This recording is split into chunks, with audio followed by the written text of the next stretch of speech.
Ever wondered how the start of your day can shape the rest of it?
The foundation of a purposeful life is laid with the bricks of prayer, gratitude, and a commitment to walk hand in hand with God.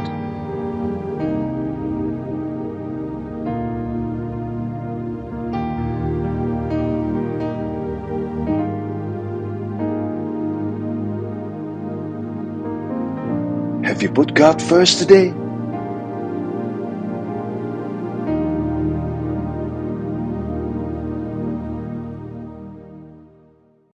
Welcome di YouTube channel Inspire Community Center. Kami sangat senang saudara terhubung bersama kami saat ini. Saudara juga dapat menginformasikan channel ini kepada keluarga, sahabat, dan kerabat yang lain ya. Inspire Community Center atau yang disebut dengan ICC merupakan gereja yang terletak di Faith Hotel Ciamplas, Bandung. Setiap minggunya, ICC menyelenggarakan 3 kali ibadah.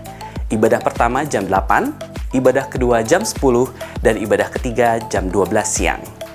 Setiap minggunya, ibadah akan disertai dengan ibadah anak-anak atau yang disebut dengan iKids dan ibadah youth. Jadi, tunggu apa lagi? Yuk beribadah bersama kami. Saudara, untuk bertumbuh di dalam iman, kita membutuhkan orang lain.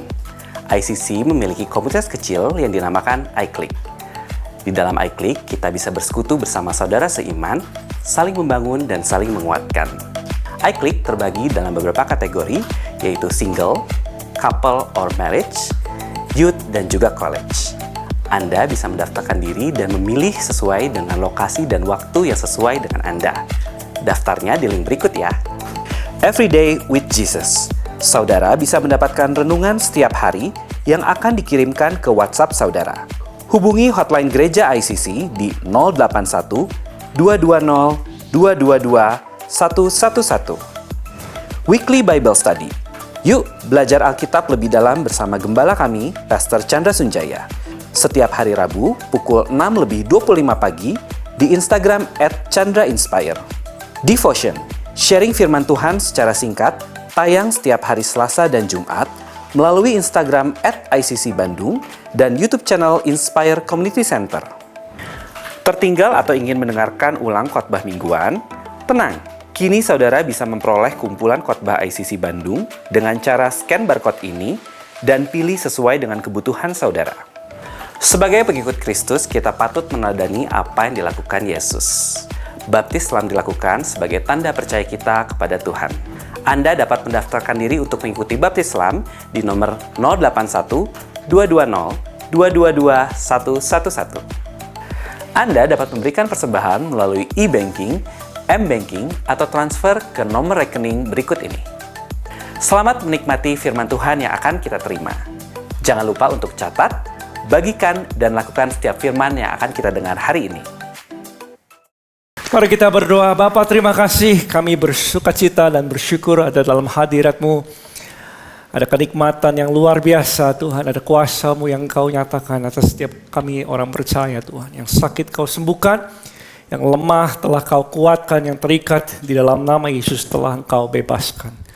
Tiba saatnya Tuhan Yesus, sebentar kami akan dengarkan firman-Mu berbicara atas setiap kami Tuhan. Biarlah kuasa Tuhan dinyatakan atas setiap kami nangkap, mengerti apa yang menjadi isi hati Tuhan, dan kehidupan kami tidak menjadi sama lagi.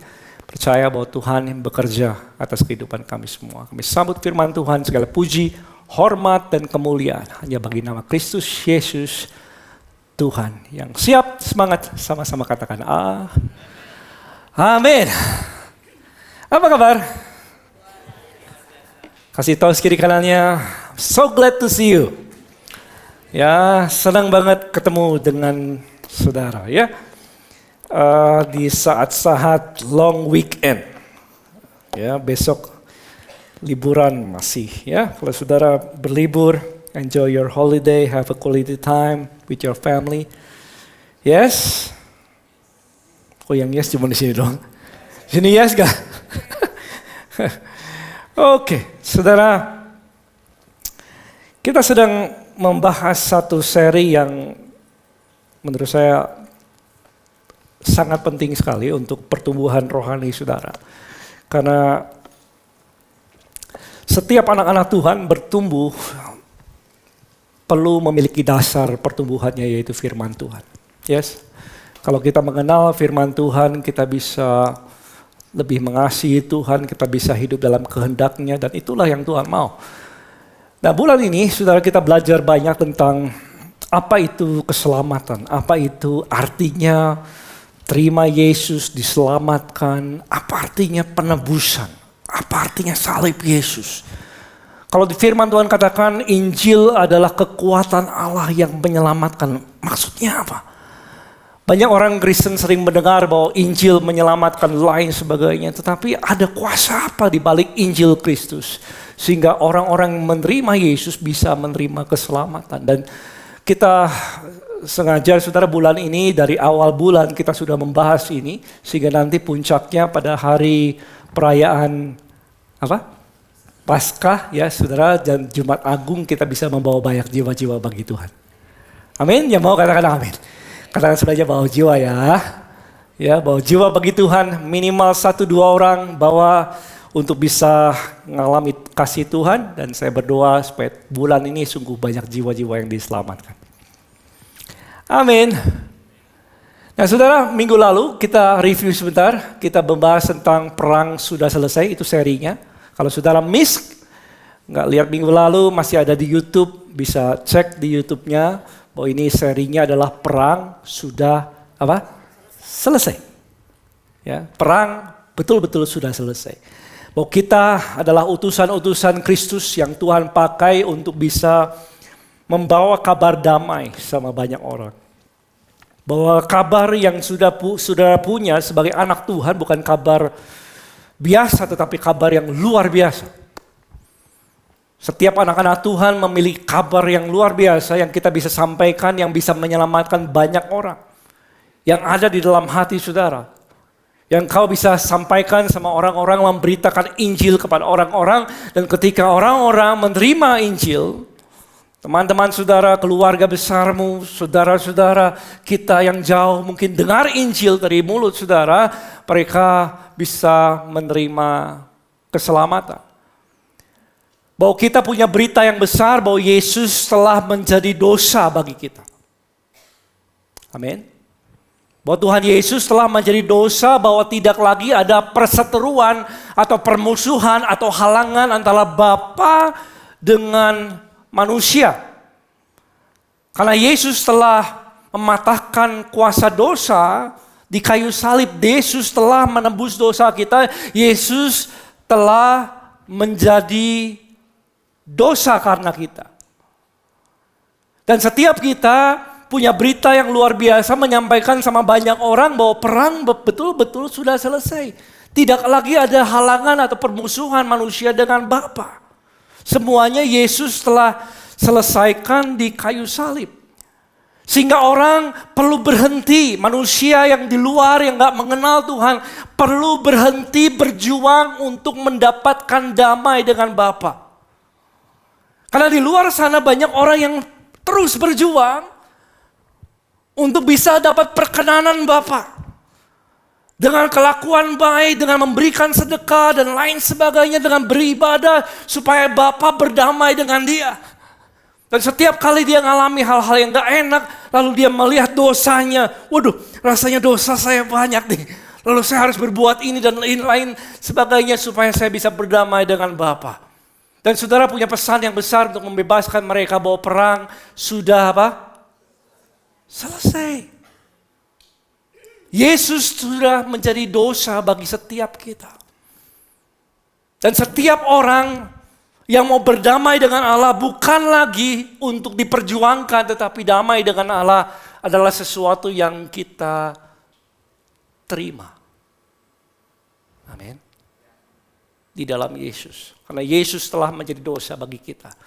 Maka setiap kita yang percaya dalam 1 Kolose 1 ayat 22, yang semangat boleh katakan amin. Kolose 1 ayat 22 dikatakan sekarang diperdamaikannya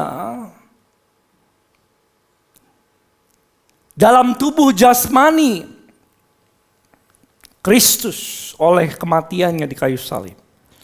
Untuk menempatkan siapa? Kamu. Apa? Kudus, terus apa? Tak bercela, tak bercacat di hadapan Bapa. Siapa yang di sini adalah orang-orang kudus? Puji Tuhan, berikan tepuk tangan untuk Tuhan Yesus. Haleluya. Kudus, tak bercela, tak bercacat di hadapan Bapa. Yesus menempatkan kita demikian. Dan itu sesuatu yang luar biasa. Dan seringkali orang gak memahami apa itu kekudusan, tak bercela dan lain sebagainya. Dan kekudusan yang Tuhan berikan, yang dikatakan tidak bercacat celah, kudus, suci dan lain sebagainya, bukan sesuatu yang saudara bisa pandang dengan mata.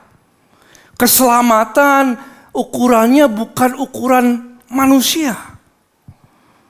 Ini bukan kekudusan, bukan tentang terima Yesus lalu kita berbuat baik, kita bisa beribadah ke gereja, ganti KTP dan lain sebagainya. Meskipun ya berbuat baik, melayani Tuhan itu bisa menjadi buah keselamatan. Tapi keselamatan jauh lebih esensi daripada itu. Kekudusan jauh lebih esensi daripada perbuatan baik. Kekristenan bukan tentang perbuatan baik. Kekristenan bukan tentang bagaimana kita punya keluarga yang baik, usaha yang baik, dan lain sebagainya. Kalau kekristenan hanya untuk bisa memiliki kehidupan yang baik, kita nggak perlu ke gereja. Saudara bisa pergi ke motivator, belajar psikologi, dan lain sebagainya untuk membenahi hidup kita supaya kita punya hidup yang oke. Tapi keselamatan yang Tuhan berikan lebih daripada itu. Siapa di sini kudus? Orang-orang, anak-anak Tuhan yang kudus. Kata sebelahnya, kamu tidak bercela. Kamu kudus. Saudara, dan seringkali orang bertanya, begini, kalau kudus, kenapa saya masih bisa berdosa? Ya itu ya. Siapa yang pernah jatuh dalam dosa setelah terima Yesus? Yang di balik. Oh yang di belakang gak pernah ya?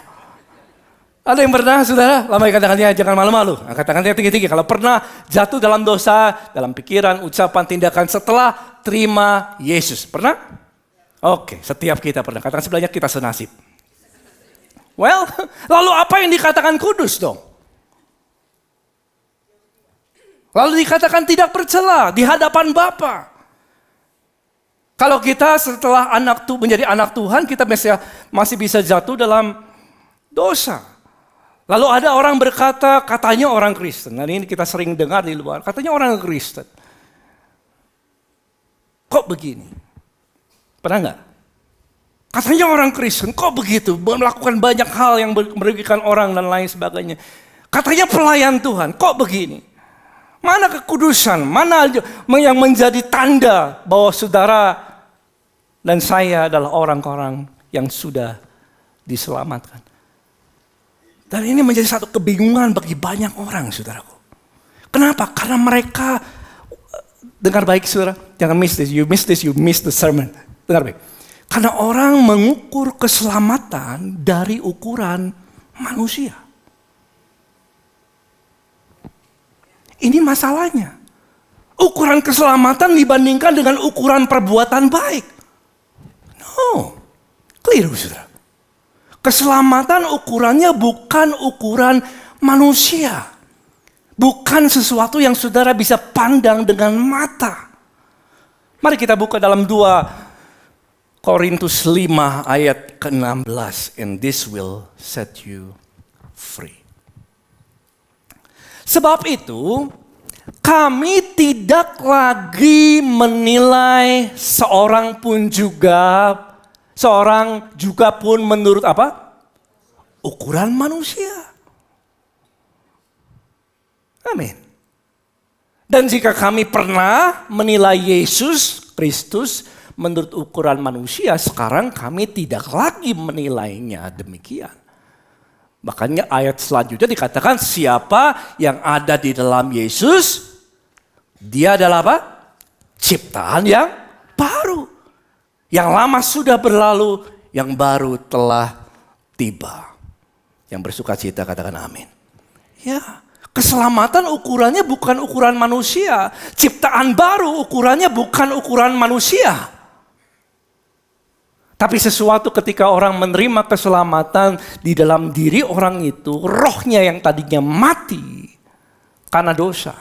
Karena setiap kita sudah lahir ke dalam dosa keturunan dari Adam, saudara, roh kita yang tadinya mati karena dosa diciptakan kembali.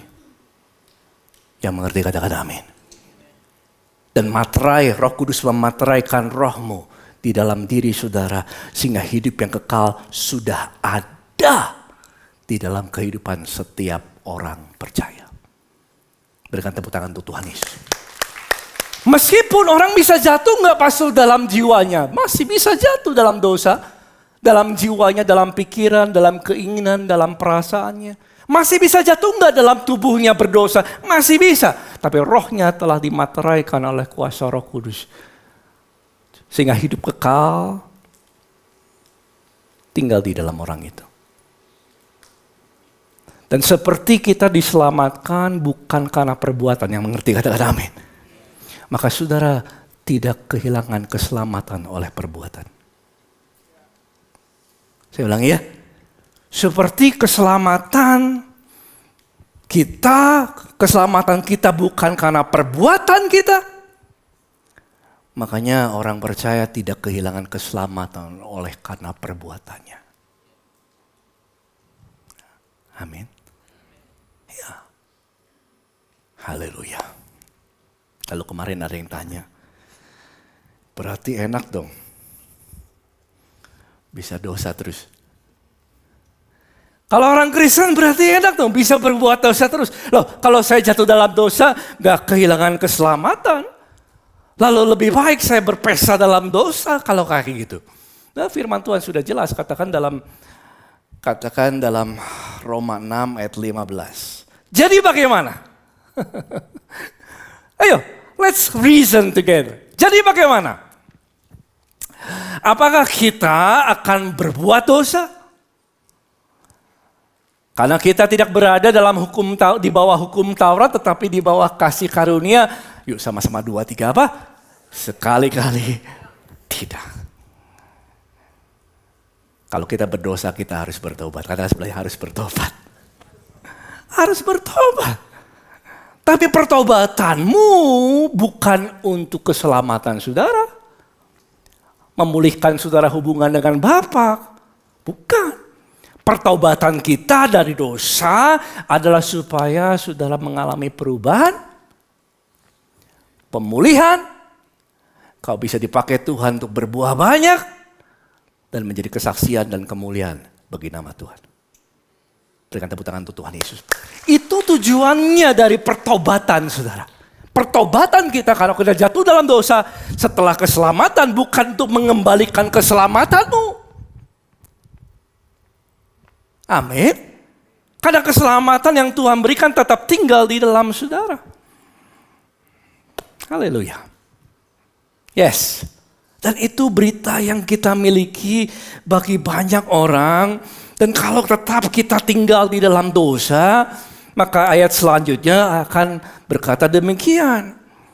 Atau tidak tahu kamu bahwa apabila kamu menyerahkan dirimu kepada seseorang menjadi hamba untuk mentaatinya, kamu jadi hamba orang itu. Yang harus kamu taati baik dalam dosa yang memimpin kamu kemana? Kepada kematian. Kalau kita setelah diselamatkan, tapi masih tetap tinggal dalam dosa, hidup dalam dosa dan lain sebagainya, kecanduan ini, lain sebagainya, kecanduan itu, hidup merugikan ini, merugikan itu, lain sebagainya, merusak kehidupan orang lain, lain sebagainya, maka dosa, saudara menyerahkan hidupmu kepada dosa. Dan dosa itu akan memimpin, katakan saya memimpin. Dosa itu kemudian ketika sudah matang akan menghasilkan kematian. Makanya banyak anak-anak Tuhan, di sini nggak ada, sudah di luar banyak. Banyak anak-anak Tuhan bisa meninggal sebelum waktunya karena dosa. Kecanduan ini, obat dan lain sebagainya, rusak hidupnya, nggak bisa berbuah banyak, nggak menjadi kesaksian dan lain sebagainya. Makanya Tuhan mau kita kalau jatuh dalam dosa bertobat. Katakan sebelahnya harus bertobat ya. Tepuk pundak sebelahnya, sudah jangan lihat saya. Pundak sebelahnya kudu bertobat. Kalau salah kudu bertobat. Yes? Haleluya. Nah saudara, mari kita buka. Saya mau fokus kepada ayat ini. Tadi introduction dulu ya. Mari kita buka 2 Korintus 5 ayat 19. Siapa semangat? Katakan amin.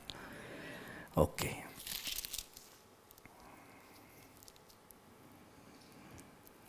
Sebab Allah mendamaikan dunia dengan dirinya oleh Kristus dengan tidak memperhitungkan pelanggaran mereka.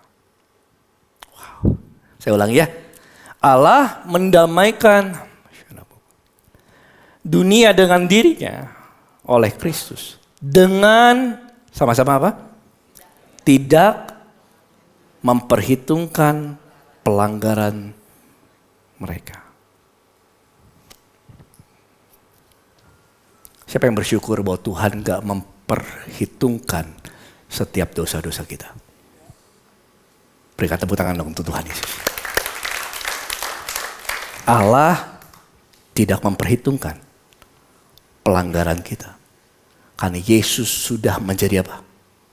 Dosa bagi setiap kita. Dan kita pembawa berita ini untuk orang lain. Dan seharusnya prinsip yang sama, karena Allah tidak memperhitungkan pelanggaran kita. Ini cukup berat ya, gak apa-apa ya. Karena Allah tidak memperhitungkan pelanggaran kita, seharusnya saudara dan saya juga tidak memperhitungkan pelanggaran orang lain.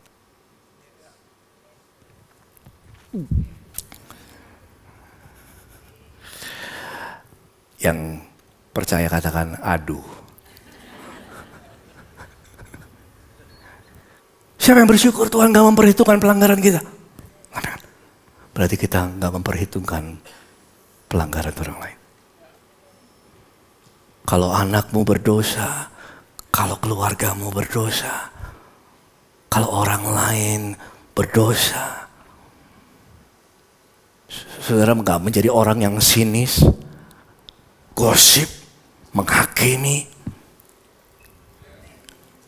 lalu rubah status, rubah story, kasih tahu bahwa engkau begitu benci sama orang kayak gitu masih ada dalam planet Earth. Yes. Karena kalau engkau percaya bahwa Tuhan gak memperhitungkan pelanggaranmu, demikian juga sama kita juga gak memperhitungkan pelanggaran orang lain. Kenapa?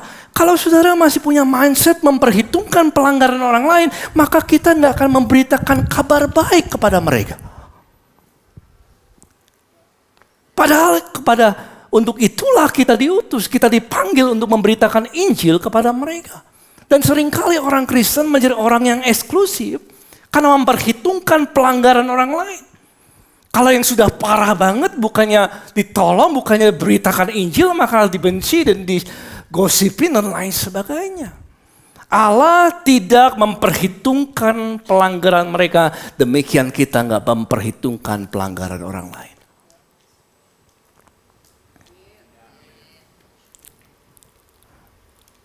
Yang percaya katakan, aduh. Nah saudaraku, ini sesuatu yang penting sekali. Mari saudara, karena isunya sama sekali bukan tentang, karena setelah salib Yesus, isunya bukan lagi dosa. Allah tidak hitung-hitungan lagi akan dosa. Yesus sudah menjadi dosa karena kita. Amin. Di kayu salib, orang terima Yesus bukan dari perbuatannya, orang terima Yesus karena dia percaya kepada apa yang Yesus telah lakukan. Dalam Kisah Rasul 10 ayat 43 dikatakan demikian. Mari kita buka. Apa saudara? Tentang dialah semua orang nabi bersaksi bahwa barang siapa percaya kepadanya, ia mendapatkan pengampunan dosa oleh karena namanya. Isunya bukan lagi tentang dosa, isunya adalah percaya kepada Yesus. Jadi makanya keselamatan gak ada hubungannya dengan ke gereja. Gak ada. Keselamatan tidak berhubungan dengan baca firman, beribadah, melayani. Keselamatan tidak ada hubungannya dengan kelakuan baik seseorang. Tidak ada. Meskipun itu seharusnya menjadi buah dari keselamatanmu. Keselamatan hubungannya cuma satu. Percaya Yesus Tuhan dalam hidupmu. Berikan tepuk tangan untuk Tuhan Yesus. Itu aja. Itu aja kenapa orang diselamatkan, saudara. Mari saya akan masuk dalam ayat yang tadi. Tidak memperhitungkan. Apa artinya sih? Gak memperhitungkan. Saudara, ini sesuatu yang luar biasa. Tapi kita harus melihat dengan cara pandang apa yang Bapak lihat. Kalau Bapak mengatakan bahwa dia tidak memperhitungkan pelanggaran, apa artinya? Bagi setiap kita yang ada di dalam Yesus ada 3 hal, saudara. Yang pertama adalah artinya ini. Artinya kita di dalam Yesus, kita telah menerima pendamaian dengan Allah. Itu arti pertama. Ya. Artinya bahwa setiap kita yang percaya sudah didamaikan dengan apa? Dengan Allah. Yesus telah menjadi korban sempurna, mati di kayu salib. Bapa meletakkan seluruh dosa, katakan saya seluruh dosa kita pada Yesus. Kalau dikatakan tidak diperhitungkan, dosa tidak diperhitungkan, bukan berarti Allah gak peduli akan dosa. Bukan berarti Allah lupa akan dosa. Dosa sudah diperhitungkan. Sudah. Tapi diperhitungkannya bukan kepada saudara.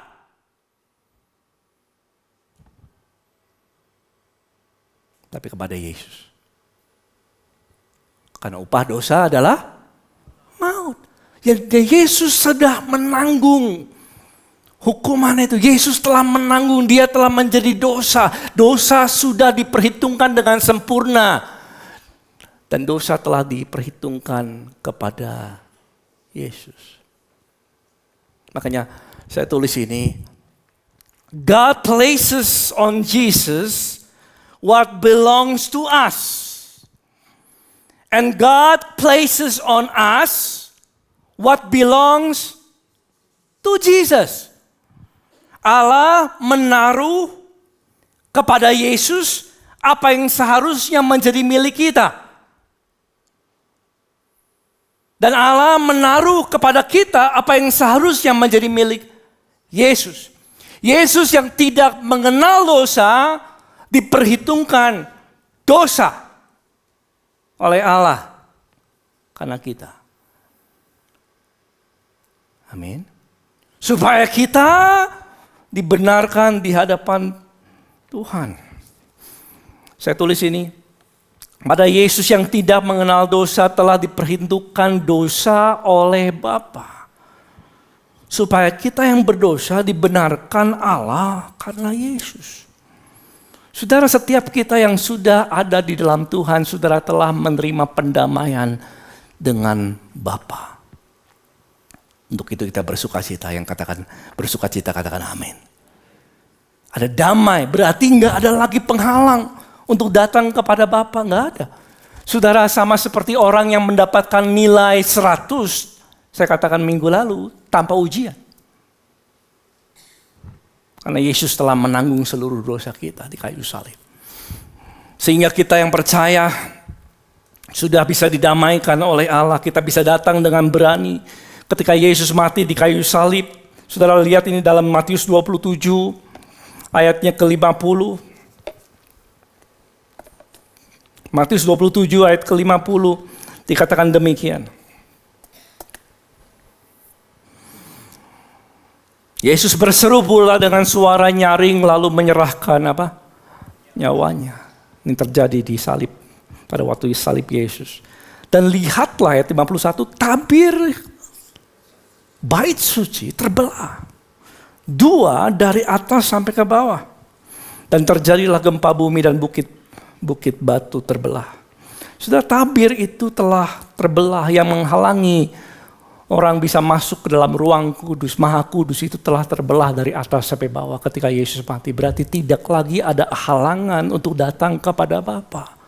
Makanya setiap kita yang sudah menerima Yesus, sudah diperdamaikan, kita bisa datang dalam keadaan apapun. At your lowest, at your height. Pada waktu kita mengalami kegagalan, pada waktu kita jatuh dalam dosa, kita bisa datang kepada Bapa karena tidak lagi ada halangan. Untuk datang kepada Bapa, Yesus telah melakukan ini bagi setiap saudara dan saya. Dan tidak ada yang dapat memisahkan kita dari kasih Allah. Tidak ada. Bahkan kematian sekalipun. Karena di dalam kehidupan setiap orang percaya, sudah ada hidup yang kekal. Amin. Makanya dalam keadaan apapun kita bisa datang kepada Bapa. Haleluya. Yang kedua adalah ini, saudara. Arti tidak diperhitungkan berarti di dalam Tuhan Allah, setiap kita yang telah terima keselamatan, Allah telah dipuaskan oleh salib Yesus. Wow. Ya, Yesus yang sudah mati di kayu salib menjadi korban yang sempurna bagi kita. Dia bangkit pada hari yang ketiga. Allah sudah puas oleh perbuatan Yesus. Dan Yesus kemudian dia duduk di sebelah kanan Allah Bapa. Allah sudah puas oleh perbuatan Yesus. Makanya Yesus katakan di salib, pada waktu di salibnya sudah selesai. It is finished. Bapa sudah puas oleh pekerjaan Yesus di kayu salib. Sehingga kepada Yesus telah diberikan dalam Filipi 2 ayat 9, itulah sebabnya Allah sangat meninggikan dia.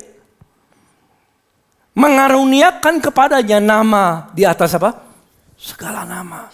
Bapa sudah puas oleh pekerjaan Yesus di kayu salib. Sudah, apa artinya ini? Artinya kalau Bapa sudah puas oleh pekerjaan Yesus, artinya tidak ada seorang pun perlu lagi menambahkan apa yang Yesus telah kerjakan. Kalau Bapa sudah puas mengaruniakan Yesus nama di atas segala nama, berarti tidak lagi perlu kita lakukan segala sesuatu untuk mendapatkan kasih Allah. Haleluya. Karena Allah sudah dipuaskan oleh perbuatan Yesus di kayu salib. Jangan lagi berusaha untuk dapatkan kasih Tuhan lewat perbuatanmu. Kok nggak ada amin? Jangan berusaha. Sudah tahu berapa banyak mungkin di antara kita yang pernah mengalami ini? Semuanya. Jangan pernah berusaha untuk mendapatkan kasih Tuhan lewat perbuatanmu. Saya ulangi sekali lagi ya, saudara. Simak dengan baik. Jangan berusaha untuk mendapatkan kasih Tuhan lewat perbuatanmu. Karena Bapa sudah dipuaskan oleh perbuatan Yesus. Amin. Karena kalau enggak, begini saudara. Karena kalau kita berusaha untuk mendapatkan kasih Bapa lewat perbuatan, lewat ibadah, lewat pekerjaan yang baik, lewat pelayanan, lewat doa dan puasa. Kenapa? Karena kita berusaha supaya Bapa mengasihi kita. Maka apa yang terjadi? Maka kita mulai akan membanding-bandingkan satu dengan yang lain. Saya sudah ibadah, saya sudah pelayanan dari jam 5 pagi. Ya, 3 kali ibadah. Dijadwal setiap minggu. Nah, di sini nggak ada, sudah di luar banyak. Wah, udah capek pelayanan, aku sudah memberikan segalanya dan lain sebagainya. Ikut Tuhan. Tapi orang ini baru kemarin dibaptis. Diberkati berlimpah-limpah. Ke gereja aja setahun sekali. Siapa di sini pernah iri karena berkat orang lain? Saya nggak lihat, nggak apa-apa. Ada di sini? Is it relevant for you? Yes. Karena kita mengukur diri kita untuk mendapatkan kasih Allah. Saudara mulai mengukur perbuatanmu untuk dapatkan kasih Tuhan bagi hidup saudara. Aku sudah memberikan persepuluhan. Aku sudah melayani Tuhan sungguh-sungguh. Dia yang gak pernah lakukan apa-apa. Diberkati, keluarganya baik. Semuanya baik. Mulai kita membandingkan dan kita bisa kuciwa. Katakan sebelahnya, jangan kuciwa. Kita bisa kuciwa jadi anak Tuhan. Dan akhirnya saudara merasa sia-sia. Sama seperti anak sulung dalam perumpamaan itu. Kita menjadi orang yang marah. Aku sudah berbuat ini, berbuat itu, berbuat itu. Dan gak bisa mensyukuri apa yang saudara sudah punya. Di dalam Tuhan. Karena saudara mulai membandingkan si A dengan si B, berkat yang satu dengan berkat yang lain. Karena kau mengukur kebaikan Allah dengan perbuatan saudara. Dengan perbuatanmu saudara mau berusaha untuk dapatkan supaya Tuhan kasihi saya lebih lagi. No, don't do that. Kata sebenarnya don't do that, saudara. Bapa sudah puas oleh perbuatan Yesus. Amin. Karena kalau kita demikian, satu hari kita akan merasa kecewa. Satu hari sebagai anak Tuhan, pelayan Tuhan, banyak orang yang undur dari pelayanan karena mindset ini. Karena berusaha, saya sudah capek, sudah lakukan ini, saya merasa semuanya sia-sia. Saya lakukan ini, kok saya ngalamin ini? Kok saya ngalamin ini dan lain sebagainya. Orang itu gak pernah pelayanan, gak pernah ke gereja, gak pernah memberikan persembahan, gak pernah ikut Tuhan dengan sungguh-sungguh. Kenapa dia mengalami kehidupan yang baik dan berkat Tuhan? Kita menjadi kecewa sama Tuhan. Dan akhirnya paling buruknya ini saudara, berhenti. Gak bisa, saya udah gak mau lagi hidup benar. Buat apa saya hidup benar? Percuma saudara. Percuma saya hidup benar dan lain sebagainya kalau saya ngalamin itu semua. Dan saya ketemu dengan worship leader di sebuah mall, tapi katakan sebenarnya nggak di sini. Ini penting ini saudara, karena kalau nggak sudah mulai siapa ini tadi? Nggak ada ya, nggak di sini, jauh di dalam. Wah, kalau dia berdoa saudara, menyanyi, hadirat Tuhan. Wah, rasanya luar biasa. Sampai dia kecewa ikut Tuhan. Kenapa? Karena dia mengalami masalah dalam kehidupannya. Melihat orang yang tidak pernah sungguh-sungguh ikut Tuhan. Kok semuanya diberkati dan lain sebagainya. Dan ketemu saya di mall. Taruh. Apa? Itulah ya. Ada rokok di depan dia. Percuma aja. Gue udah cukup kayak gini-gini. Sudah bahaya sekali. kalau kita berusaha untuk mendapatkan kasih Allah dengan perbuatanmu. Don't do that. Kata sebenarnya don't do that. Ya, karena firman Tuhan katakan kasih Allah dalam kehidupan kita ditunjukkan kepada kita ketika kita masih berdosa. Roma 5 ayat ke-8 dikatakan demikian. Tetapi Allah menunjukkan kasih-Nya kepada kita. Yuk sama-sama. Oleh 2-3 apa? Oleh karena Kristus telah mati untuk kita. Kapan? Ketika kita masih apa? Berdosa. Amin. Ketika kita masih berdosa, Yesus sudah mati di kayu salib untuk menembus dosa kita. Kasih Allah dalam hidupmu terlepas dari perbuatan saudara. Karena Allah adalah kasih, Dia mengasihi kita dan Dia puas oleh apa yang Yesus perbuat di kayu salib. Saya tahu kenapa Bapa mengasihi kita. Firman Tuhan katakan gini, dalam Yohanes dikatakan demikian. Yohanes 16 ayat 27. Sebab Bapa sendiri mengasihi kamu.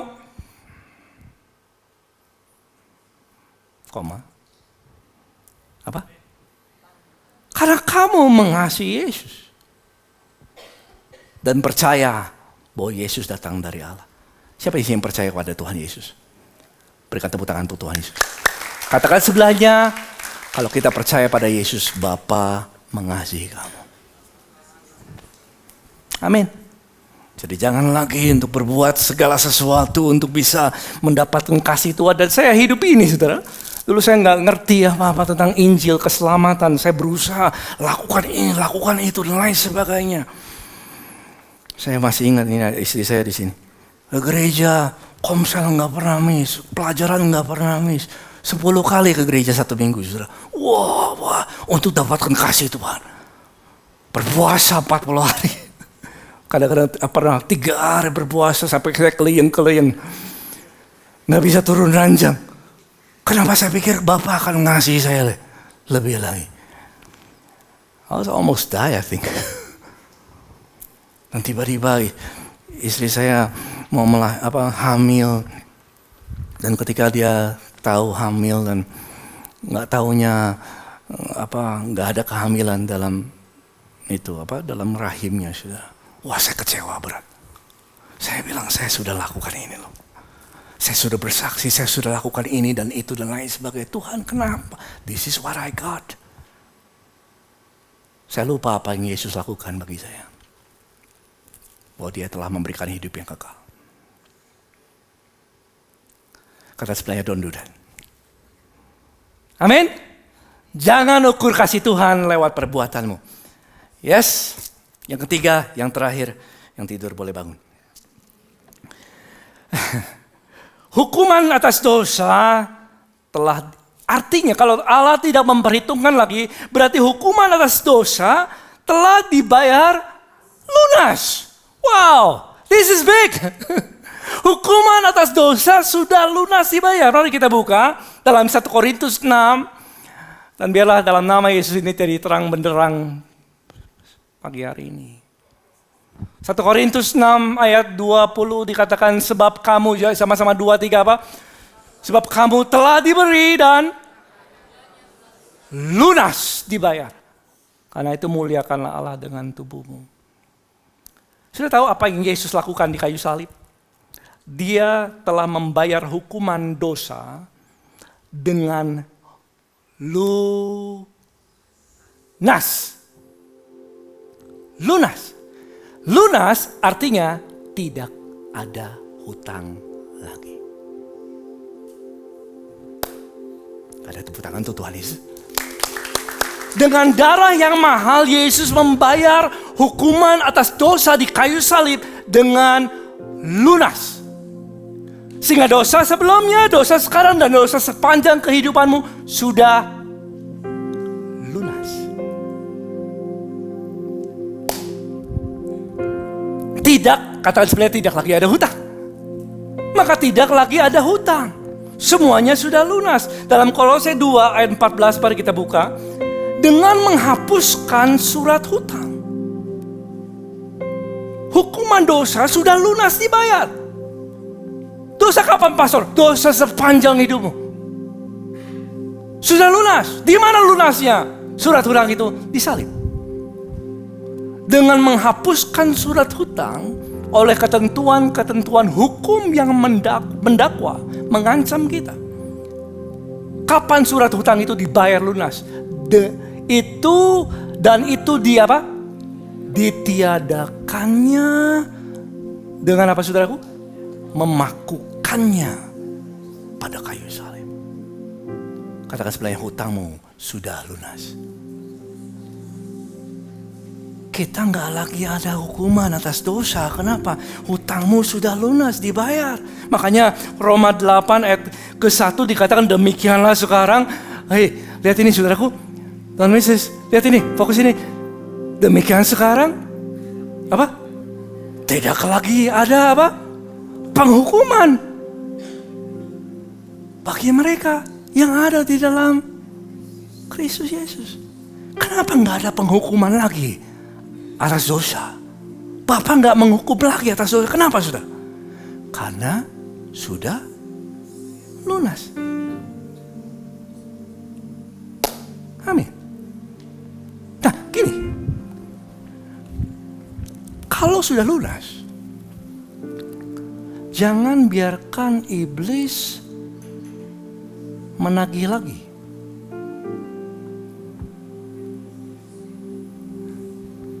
Amin. Kalau kita mengerti bahwa hutang ataupun segala dosa, hukuman sudah lunas di kayu salib, jangan biarkan iblis menagih apa yang sudah lunas dibayar. Karena seringkali dia pakai tipu muslihat ini, dia datang kepada orang yang sudah melayani, yang sudah beribadah, yang sudah diselamatkan. Ketika orang itu jatuh dalam dosa, dia katakan kamu gak layak jadi anak Tuhan. Kamu gak layak ke gereja. Kamu buat apa jadi orang Kristen? Iblis berusaha mendakwa, membawa kita hukuman atas dosa, menagih sesuatu yang sebenarnya sudah lunas di kayu salib. Amin. Makanya kita perlu mengerti hal ini. Hutang saudara dan setiap kita sudah lunas di kayu salib.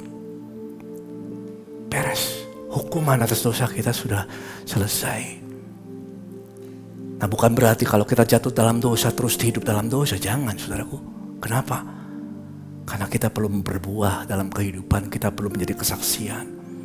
Kita perlu bertobat untuk bisa pemulihan terjadi dalam hidupmu. Amin. Ya. Tapi hutang, hukuman atas dosa sudah lunas dibayar. Dan jangan biarkan iblis datang kepada kita, mendakwa kita. Nah, pertanyaannya gini.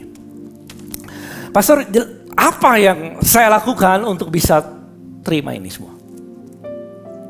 Allah telah mendamaikan hubungan dia dengan kita oleh Yesus. Bapa telah puas oleh perbuatan Yesus. Apa yang saya lakukan untuk bisa dapatkan semua itu? Hukuman atas dosa yang seharusnya saya tanggung telah Yesus bayar lunas. Apa yang saya lakukan untuk bisa terima semua itu? Jawabannya adalah nothing.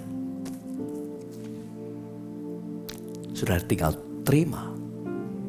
Itu sebabnya ini disebut Injil atau kabar baik. It's too good to be true. But this is the gospel. Dengan mengakhiri, saya minta beberapa teman boleh tepuk tangan untuk mereka. Ada 4 orang yang mungkin ini peragaan ini bisa bantu saudara menangkap apa yang terjadi. Apa itu kasih karunia Tuhan. Karena seringkali kita datang kepada Tuhan mengukur perbuatanmu untuk mendapatkan kasih Tuhan.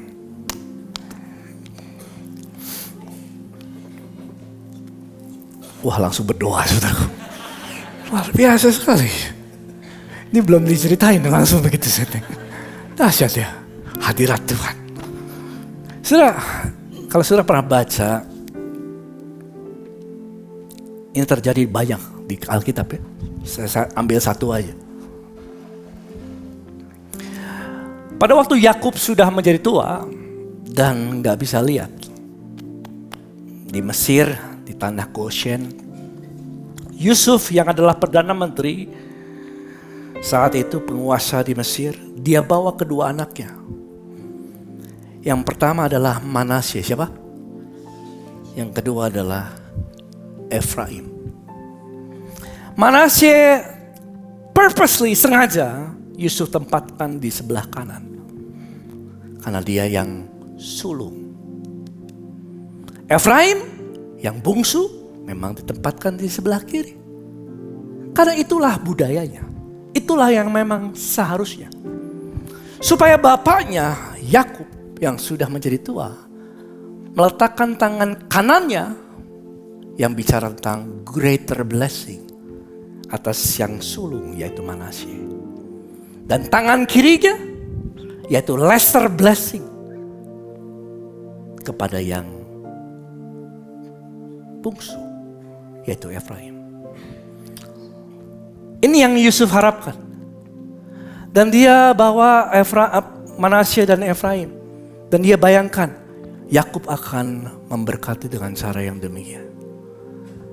Tapi saudara, ketika Yakub mulai memberkati mereka, tiba-tiba firman Tuhan katakan, bisa munculkan ayatnya? Tiba-tiba, tetapi Israel mengulurkan tangan kanannya dan meletakkan di atas kepala Efraim, walaupun dia yang bungsu. Dan tangan kirinya di atas siapa? Manasye. Jadi tangannya begini. Begini. Saya tahu. Begitu Yusuf lihat ini, betapa kagetnya. Kaget. Ini gak seharusnya terjadi. Yang sulung dapat berkat yang terbaik. Yang bungsu harus yang lebih kecil. Bukan seperti ini. Lalu dia kasih tahu sama bapaknya, "Papa gak bisa, jangan seperti ini." Lalu dia menjawab, "Aku tahu anakku. Aku tahu." Ini yang terjadi, saudara. Yakub memberkati yang lebih besar kepada yang bungsu yang tidak berhak menerimanya. Tahukah saudara, cerita ini terjadi all over in the Bible. Itulah sebabnya Ishak dipilih sebagai anak perjanjian, meskipun Ismail adalah yang anak pertama. Itulah sebabnya Daud dipilih, meskipun dia jadi anak bukan yang terutama, yang paling utama. Itulah sebabnya Efraim mendapatkan berkat yang tidak layak dia terimanya. Ini bicara tentang apa yang terjadi di kayu salib. Setiap kita yang tidak layak menerima kasih karunia Tuhan, mendapatkan kebaikan Tuhan dalam hidupmu.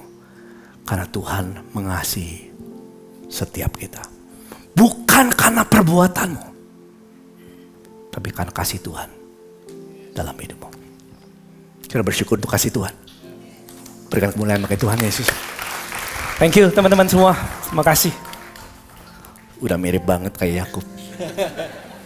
Makanya saya pilih ya kayak gitu tuh. Mantap. Mari kita makin berdiri, saudara, kita akhiri. Haleluya. Indah ya rasanya ya menikmati kebaikan Tuhan. Semakin saudara mendalami firman, semakin saudara mengenal kasih Tuhan. Terlalu dahsyat, saudara. Mari kita hampiri Bapa. Pejamkan mata saudara. Kiri kanannya jangan lihat. Kalau engkau datang pertama-tama, saudara belum pernah mengundang Yesus masuk dalam hidupmu. Saudara, engkau harus, kalau saudara mau, kau bisa pindah dari maut ke dalam kehidupan dan kau terima penebusan dosa. Atau saudara hadir pagi hari ini dan kau yang di rumah juga, kau gak sure, kau sudah gak yakin kau telah terima keselamatan.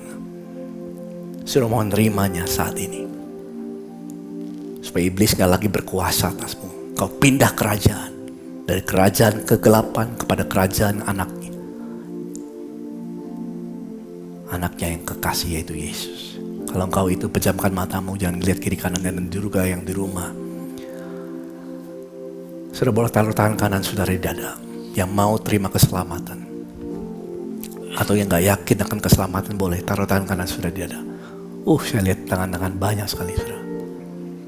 Shalabokutu. Yang juga yang di rumah, kalau kau mau terima Yesus, mengundang Yesus sebagai Tuhan dan Juru Selamat, taruh tangan kanan saudara di dada. Mari kita berdoa ini. Karena firman Tuhan katakan barang siapa percaya, dia diselamatkan. Sungguh-sungguh kita doakan.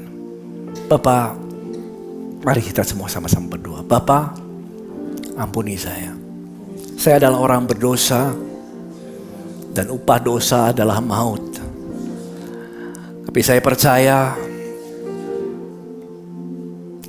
Kau telah mati di kayu salib untuk menebus dosaku, dan Kau telah bangkit pada hari yang ketiga.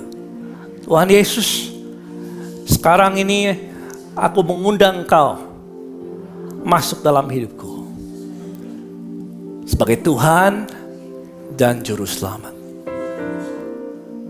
Pakailah hidupku untuk kemuliaan-Mu. Sekarang ini aku adalah ciptaan yang baru dan yang lama sudah berlalu. Aku telah diselamatkan, aku telah menjadi anak Tuhan. Dalam nama Tuhan Yesus. Yang telah terimanya, berikan tepuk tangan untuk Tuhan Yesus.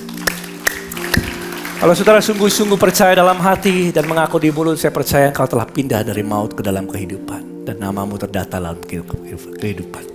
Terima kasih Bapa, kami ucapkan syukur untuk kasih-Mu. Setiap kami mungkin yang kecewa, yang jauh daripada Tuhan, kami tahu kami punya akses. Kami telah didamaikan, kami bisa datang dengan berani kapanpun kepada Bapa dalam keadaan apapun. Bapa telah dipuaskan oleh perbuatan Yesus, sehingga kami gak perlu lagi untuk berusaha mendapatkan kasih Bapa dengan perbuatan kami, karena Kau mengasihi kami ketika kami berdosa. Makasih Tuhan, dan kami gak akan kecewa lagi, karena kami tahu di dalam Tuhan Kau telah memberikan dan kasih karunia-Mu cukup bagi kami. Terima kasih Bapa yang baik, dan kami gak akan izinkan si jahat untuk bisa mendakwa kami lagi, karena hukuman atas dosa telah dibayar lunas di kayu salib. Terima kasih Bapa yang baik, kami ucapkan syukur. Kami punya berita yang besar, bahwa perang sudah selesai, hutang sudah lunas dibayar. Dalam nama Yesus yang bersuka cita di dalam Tuhan, sama-sama katakan amin. Haleluya. Praise the Lord. Silakan duduk Bapak Ibu dikasih Tuhan. Kita dengar pengumuman sebentar. Thank you Ellen. Terima kasih Pastor Chandra Senjaya untuk firman Tuhan yang memberkati kehidupan kita. Mari kita senantiasa selalu mengutamakan Tuhan, firman Tuhan dalam hidup kita, sehingga hidup kita punya nilai-nilai yang kekal. Amin. Saya Mary Ellen dan saya mengucapkan selamat datang kepada setiap jemaat ICC yang baru pertama kali hadir di ibadah pagi ini. Usai ibadah ini, saudara bisa ke meja informasi di lobi ICC lantai 6. Ada special gift yang kami sudah siapkan untuk setiap saudara. Oke, saya yakin di tempat ini pasti sudah banyak yang ikut iClick. Ada yes ya. Oke, tapi buat yang baru pertama kali mendengar iClick saat ini adalah sebuah komunitas kecil yang dibuat berdasarkan umur atau kategori. Jadi di iClick setiap orang bisa belajar untuk sharing, untuk saling menguatkan, untuk membagi kesaksian, saling support, belajar menjadi pemimpin, dan bahkan bisa berdampak bagi lingkungan dan komunitasnya. Jadi kami mengajak buat yang belum bergabung di iClick itu bisa menghampiri meja informasi untuk mendaftarkan diri, atau bisa scan QR untuk mendapatkan akses pendaftaran. Bagi para singles, ada good news dari iClick Single Community yang akan mengadakan acara berjudul Secure. Acara ini diadakan hari Jumat 15 Maret 2024 pukul 18.30 di sini. Dan setiap singles akan diperlengkapi untuk menjadi semakin pede, semakin percaya diri. Melalui sebuah kegiatan yang dikemas secara seru dan menarik. Acara ini free of charge, jadi bisa ajak teman-teman dan akan disediakan makan malam. Oke, next dari Women of Work atau WOW akan mengadakan pertemuan yang bentuknya marriage talk. Jadi yang diundang di sini bukan hanya para ladies, tapi couples. Jadi ladies boleh ajak suaminya untuk datang ke acara ini pada hari Kamis tanggal 21 Maret 2024 pukul 6:30 malam. Sekali lagi ya, pukul 6:30 malam.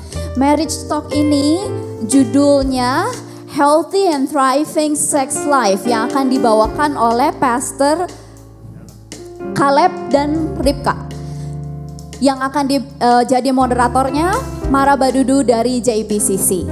Ya nanti bisa colek suaminya gitu ya, datang sama pasangannya, daftar ke acara ini, boleh scan QR code atau ke meja informasi. Akan ada kegiatan terpisah untuk anak-anak di ruang hero karena anak-anak tidak diperbolehkan ikut acara.